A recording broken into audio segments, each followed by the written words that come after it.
Hey, what's up? This is Todd Smith. I'm back with another video. In this video, I want to talk about what seems to be the year of budget modular. A couple videos ago, I talked about the Korg modular and how the Korg Volca will now be stepping into the modular lane with their new Korg Volca modular. And it almost feels like the day after, Teenage Engineering comes out and announces they are going to be releasing their budget modular line. Now, the Korg Volca did look cool, but I will have to admit the smaller inputs for the jacks is something that is Volca-esque. You always have to deal with smaller, jankier things. And I also heard that its voltage control is kind of different than most things in the modular field, so it can be hard to play with other modular devices all the time.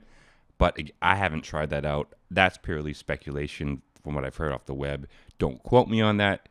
That's just what I heard. Now, the cool thing about the Teenage Engineering is it looks like all these inputs are stepped up a bit, so they're not quite as small. They're not full, massive quarter-inch jacks, but they definitely are bigger than the Korg series is going. And I think that alone is going to appeal to a lot of people because it's going to be easier for them to work with. Even though they're not as big as full-size modular, they're at least kind of in between the Korg Volca and full-size modular to the point where they're going to be easier, I feel, for adults to use.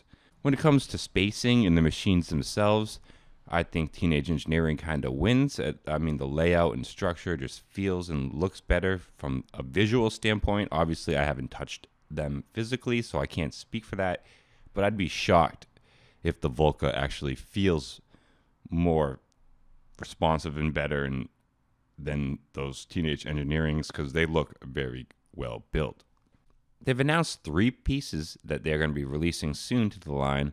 I really want these things, guys. I know I shouldn't think about modular. I know this. I shouldn't think about getting these things. This is a rabbit hole I could be jumping into. But this is really cool. This is the cheapest modular system that looks, legit in the sense of the patch bays are.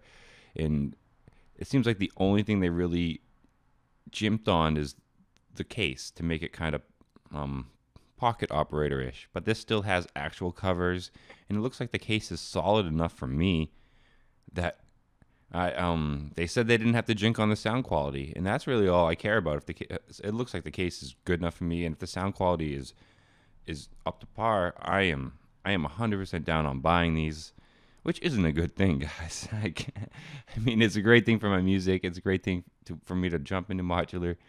But, money, I just know some of it's going to go away. I'm super interested in the 400, which will launch as the $499 mothership of the series. It includes a square, sine, saw oscillator, 2 VCAs, 2 envelopes, a mixer, random generator, 16-step sequencer, LFO, noise module, filter, and more for a total of 16 different modules.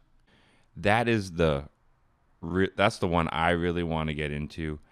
That sounds really cool. It's $500. It's the most expensive one. But God, that sounds like a really cool starting point for $500 in the modular world.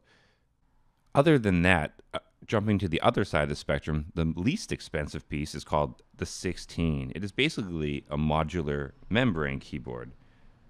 It doesn't make any sounds itself. It's kind of like a MIDI controller, but for analog stuff. But it can be connected to other gear with, voltage control in the jacks, and it can be used to control other modular systems. And it's actually built into the 170, which is the next piece up. It keeps that keyboard. It connects it to a monophonic synth with a single square wave oscillator, LFO, envelope generator, sequencer, and everything else you need to start making music.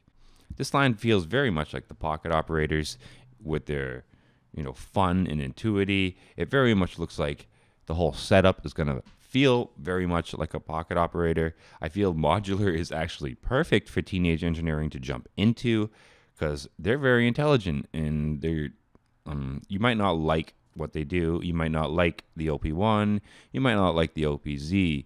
But these are very intelligent people. These are designers. I don't even think they were really technically synth designers from the beginning. They're just technical designers who fell in love with synth making.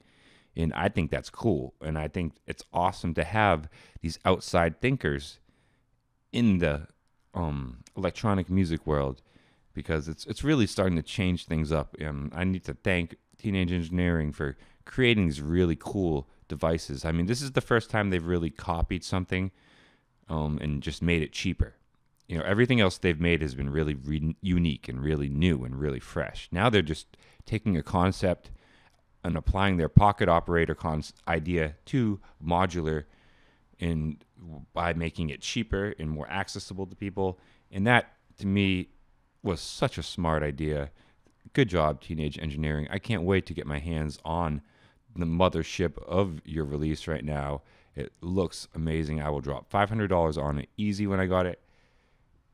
Definitely tell me what you guys think. Which ones are you guys interested in? Do you not want to touch them at all? Are you looking at the 400 like me? Do you just want the 170? Like, well, let me know, guys. I'm really interested in what you guys think about this series. Are you guys as hyped as me to the modular? Because I think this is going to be the best Teenage Engineering series yet, and I want to know your opinion. Until next time, stay positive, stay creative. Peace.